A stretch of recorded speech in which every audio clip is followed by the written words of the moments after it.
So I'll be starting the set of trainings for tonight. So ready na ba kayo? Good morning! Ayan, good morning sa lahat. So it's been quite a long time na di tayo nagkita, no? Because of the pandemic and everything else. So welcome po sa ating training tonight. So pag-uusapan natin ngayon is a lot of things, no? So ang nakaasa po sa akin is about MLM or networking. So welcome po again. So bakit nga ba? Why and how? So why do we need to earn money? And how do we earn money? So pag-usapan natin ngayon pagkikitaan, ano? So bakit ba natin kailangan kumita ng pera? Siyempre, para sa pangailangan at siyempre, para din sa mga pangarap natin, no?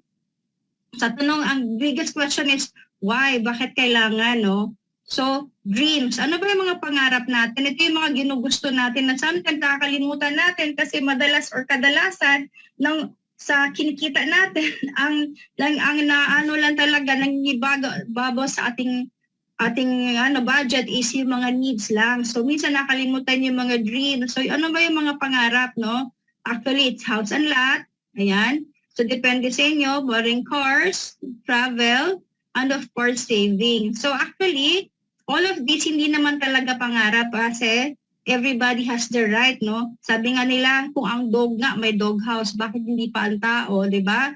Kung meron ka naman nakita na sa kalye na nagdadrive ng car na mukha naman siyang kabayo, actually, mukha lang siya kabayo, pero tao talaga yun. So, joke lang yun, no? So, travel, of course, you would want to travel. And of course, like tulad ko, gusto ko talaga, I would want to retire, no, with a savings. Kasi nung nag-asawa po kasi kami, namin na-anticipate na magkaanak kami at a later age na 41. So, hindi namin na-anticipate na yung retirement pala namin kasama yung anak namin. So, by the way, again, my name is Dr. Lynette Pagatpaten. I've been with this kind of business, no, MLM, for the past 10 years, no? So, kaya dito, namangha talaga ako kasi ang dami pong nag-join dito na mas bata sa akin, na hindi ko naman sinasabi na mataas yung pinag-aralan ko, no? Pero, not to brag, no? Pero maraming merong mga high school graduates, yung mga ang laki na kinikita at a very young age na hindi na kailangan mag-aral tulad ko, no? So sabi nga nila, ang pinakamalaki talagang question is, para kanino ka ba talaga gumigising sa araw-araw? So ito yung deepest why, bakit ka ba gumigising? Para kanino ba to lahat ng mga pangarap mo na yan? Diba? Para sa pamilya, para sa nanay mo, tulad ko sa anak ko, sa asawa ko, baka sa inyo, nanay nyo, tatay nyo, di ba? Mga anak nyo rin, di ba? Para sa kanila talaga yan, yung ating mga pangarap. So ngayon, ang tanong is, paano nga ba tayo kumita ng pera, di ba?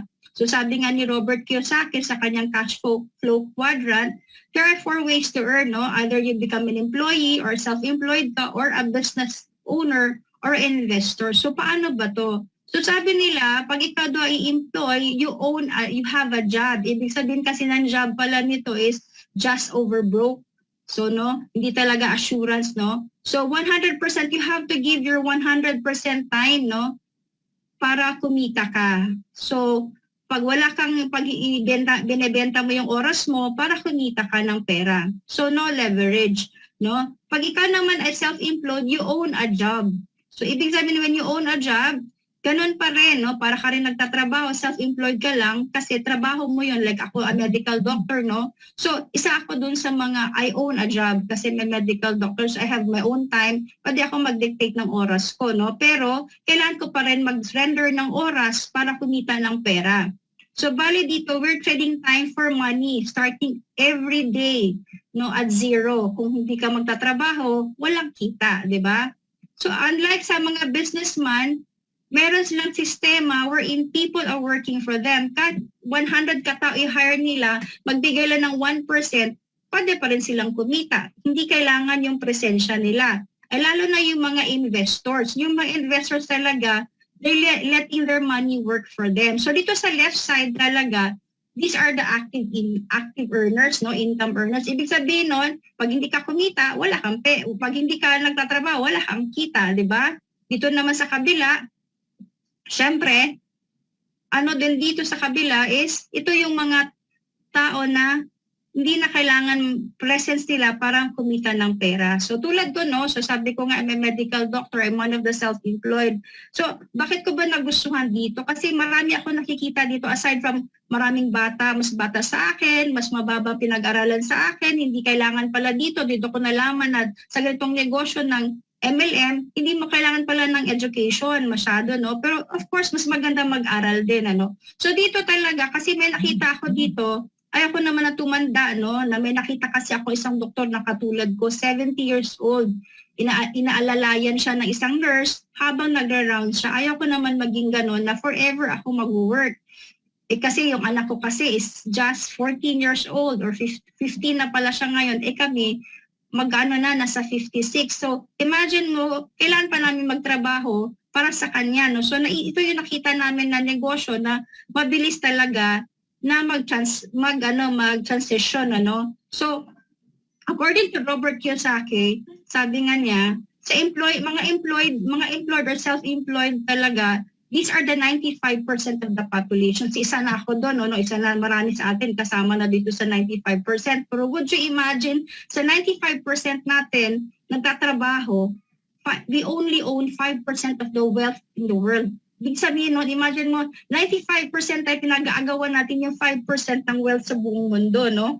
So, ang tanong dito, kadalasan, lalo na sa Pilipinas, tayo yung napagsabihan ng bata pa tayo na anak, mag-aral ka ng mabuti para magkaroon ka ng magandang trabaho. Hindi naman sinabi na para yumaman ka, di ba, sa education. Tulad ko, I spent my 20 years in education, no? Nag-aral ako ng maging doktor, no? Only to find out na pag-graduate mo pala, ang dami pang aaralin, no? Para ikaw kumita talaga to be a good, para kumita ka ng malaki sa pagdodoktor, kailangan mo pang mag-specialize. So, ang dami pang aral, hindi lang 20 years plus additional pa na another 10 years. So, ang hirap po, no? So, dito talaga, kaya no wonder po talaga, yung mga, dito sa Pilipinas, sabi nga nila, sa Pilipinas, isang trabaho, napakahirap po kasi ang laki ng mga requirements pero ang liit ng sweldo, 'di ba? Kaya no wonder, no, kadalasan sa mga educated din, may ego din. Ibig sabihin nun, may yabang ng konti. Bakit? Kasi syempre pinaghirapan din yung pag-aaral, no? So sometimes kasi para kumita ka talaga, for you to really, sabi nga nila, pag parati kang wala kang babaguhin sa ginagawa mo sa araw-araw, posible ding wala ding mangyayari sa buhay mo. So you have to let go of the E, and then you go. No? So dito na pag-usapan natin is, how can you transition from being an employee, hindi naman masama maging empleyado kasi lahat naman nagdumadaan sa empleyado, but do not stay long in employment. You have to transition to being to the other side, no, to the right side, yung being a businessman, owner, or an investor. So, paano nga ba mag-transition? So, pagtanongin mo, paano ba magnegosyo? Ang kadalasan sagot kaagad is capital. But do you know that na ang capital is second lamang na kailangan mo sa pagnegosyo? Ang number one talaga na is importante is yung good idea. Kasi pag wala kang good idea, di ba, kung may capital kang 1 million, mawawala din yung 1 million na yun pag wala kang magandang idea.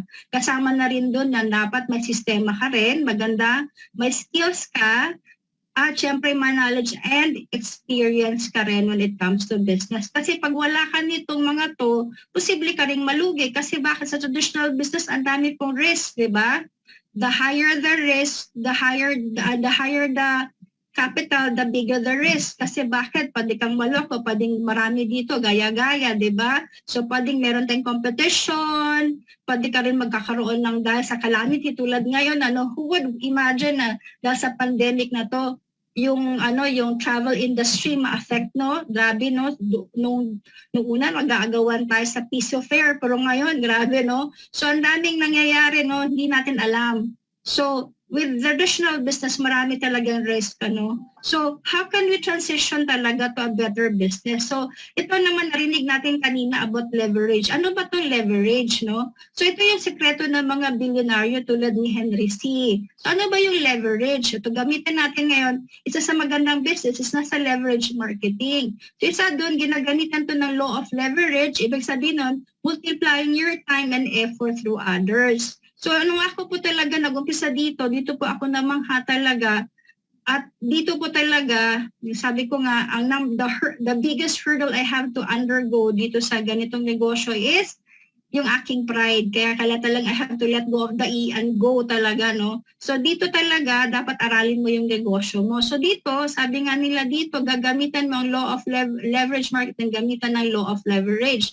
So paano mo i-multiply yung time and effort through others? Tulad ni Henry C., tayong lahat, meron lang 10-24 hours a day. So, paano natin madadagdagan yung oras natin? Unless alien ka, 25 hours, 48 hours, wala namang ganon, di ba? So, lahat tayo, we're given each and every one of us 24 hours. So, anong ginagawa nitong mga bilyonaryo? So, ginagawa nila tulad ni Henry C., hindi lang isang negosyo, di ba? Pag sinabing SM, ang daming SM malls, di ba? Pag sinabi mong video, hindi lang isang video. Pag sinabi mo namang Watson, hindi lang isang Watson. Or ano ba, yung SMDC niya, hindi lang isa, China Bank. At marami pa niyang businesses tulad ng Walter Mart, Alpha Mart, ang dami talaga. So anong ginagawa ni Henry C? So si Henry C, may konsepto siya at sistema, no? So si Henry C, nag-hire siya ng 1,000. For example, no, sa isang negosyo niya, for sure, nag-hire siya ng mga 10,000 employees, no? Kasi hindi mo na nakikita si Henry C na siya pang nagbubukas ng pintuan pala siya. Sabi, good morning, sir. Welcome to SM. Or hindi naman din siya yung teller na sa BDO or sa China Bank, di ba? Or hindi rin siya yung cashier, no? So, nag-hire siya ng employees. So, imagine mo, si Henry C. nag-hire ng employees na 10,000, nag-render lang ng 8 hours. So, imagine mo, si Henry C. na multiply niya sarili niya through others, nagkaroon siya ng 80,000 hours. So, imagine mo tayo kaya, paano kaya natin maano natin yung sarili natin, ma-multiply natin? Ang ano lang dito kay Henry C., family-owned business and corporate business. So, paano ba tayo gagamit ng leverage or law of leverage or leverage marketing? So, meron pa pong isa. Ito yung tinatawag nating franchising. So, sa franchising naman, dito naman binibili mo yung konsepto or idea and system. So, tulad ni McDonald's, diba? Si McDonald's kasi is the one of the first franchising talaga na kilala. So, nag-umpisa po siya sa US, diba? Hanggang umabot siya, ang dami niyang naging umpisa sa US hanggang nag-international, Asia, hanggang dumabot sa Philippines, sa Luzon, Visayas, and Mindanao. So dito naman sa McDonald's, pag may bumili ng French fries, tulad dito sa amin, nandito ako nga sa Santa Rosa, may bumili doon sa may Vistaland na McDonald's na French fries. Siyempre, kikita yung local branch, kikita yung regional branch, kikita yung national branch, which is na ano pala, ni franchise ni George T. Young. At syempre, kikita din yung USA. So, ang tanong po natin, ang pagmay-ari pala nito si Ray Kroc. So, ang tanong ko lang sa inyo, kilala kaya ni Ray Kroc yung bumili ng French fries? Syempre, hindi. Number 2, sino kayo nagbenta ng French fries sa taong ngayon? Siyempre, hindi natin din kilala kaya si Ray Kroc kaya? Hindi, siyempre, di ba?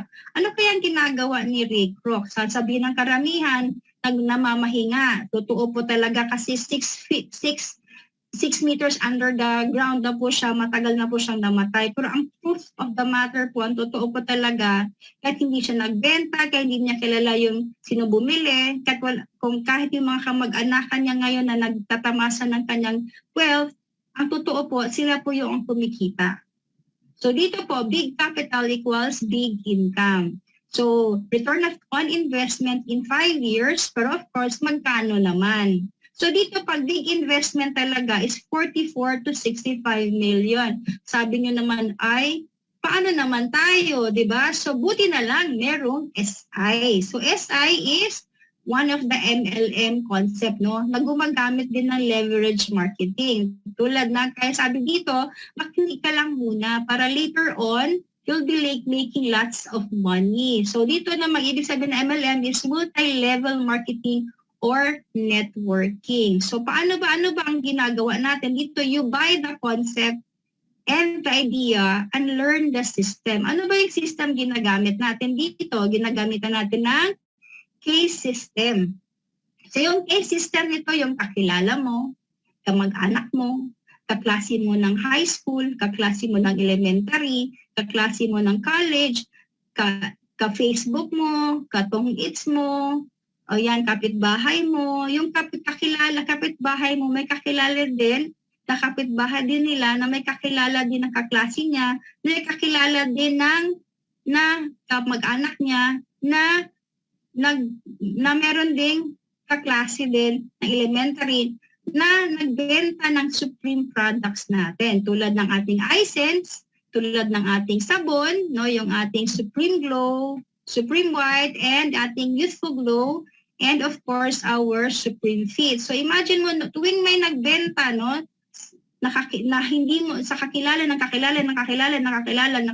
mo, every may nagbenta, kikita din yun na yung mga nasa nag-refer, pati ikaw na walang ginagawa na, pwede pa rin kumita. So itong kagandahan ng MLM or networking, kasi bakit? Low capital equals big potential income. Okay? So, dito ang tanong, why MLM and why Supremacy International? Kasi, ang MLM kasi is using leverage marketing. So, sabi natin, you multiply your time and effort through others. So karamihan ngayon, lalo na sa mga pandemic ngayon, kahit tayo lahat, lalo na sa grupo, sa bawat grupo po, nagtutulungan po, So imagine mo na kahit hindi lang ikaw, you're not working on your own, but with others, okay? So, pagkagandahan. So, dito, hindi mo kailangan ng degree. Basta 18 years old ka lang at buhay, pwede ka talaga dito sa ganitong negosyo. So, basta open ka lang to learn the business. So, low capital, hindi mo kailangan maglabas ng malaking capital, tulad ng McDonald's na 44 million to 65 million. Pero dito, big potential income naman. So, pag ginawa mo yung proseso ng tama, in 3 to 5 years, you can get the dreams that you want, di ba? Ano ba yung pangarap mo kanina, di ba? Yung bahay at lupa, yung kotse, yung napakaraming car seats, di ba? Tawag namin car seats, or yung vacation, na syempre yung savings, no? So, bakit nga ba Supremacy? Kasi ang Supremacy has the best complan in the business. So, imagine mo, we have the best direct referral of 3,000 pesos. That's one of the highest, or I think the highest in the business, And of course, we have our sales match commission of 1,000 pesos or 2,000 pesos. Pag 1,000 po, if you're the and for prestige, and the elite, okay?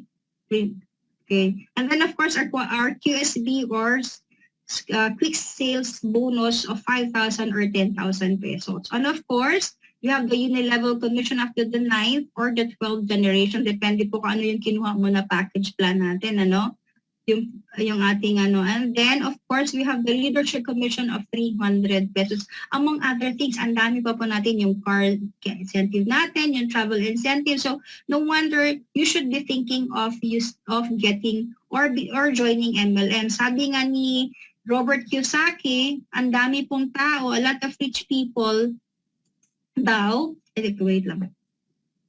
Okay. Balik. Sorry po. Sabi nga ni Robert Kiyosaki, the richest people in the world look for and build networks. Everybody else is looking for a job. Siya po yung nag-define si Robert Kiyosaki na ang job daw, ibig sabihin ng job is just over broke. So pag ibig sabihin nun, kung ikaw nagtatrabaho or self-employed, just over broke. Pag walang trabaho, eventually, pag walang sweldo, di ba? Tulad ngayon sa pandemic, ang dami po talagang ng kanilang nawala ng trabaho. So, para ka rin, pag walang trabaho, walang kita, di ba? So, broke, just over broke. So, hindi mo hawak yung finances mo, Kasi you are employed or you are kailangan mo ibenta mo yung oras mo para kumita ka. So dito po talaga, so ako po talaga dito, I've been with the industry for the past 10 years. So sabi ko nga, what amazes me are the young people who are earning a lot in this business. So dito lang po sa atin sa Supremacy, we have as young as 18, like sila,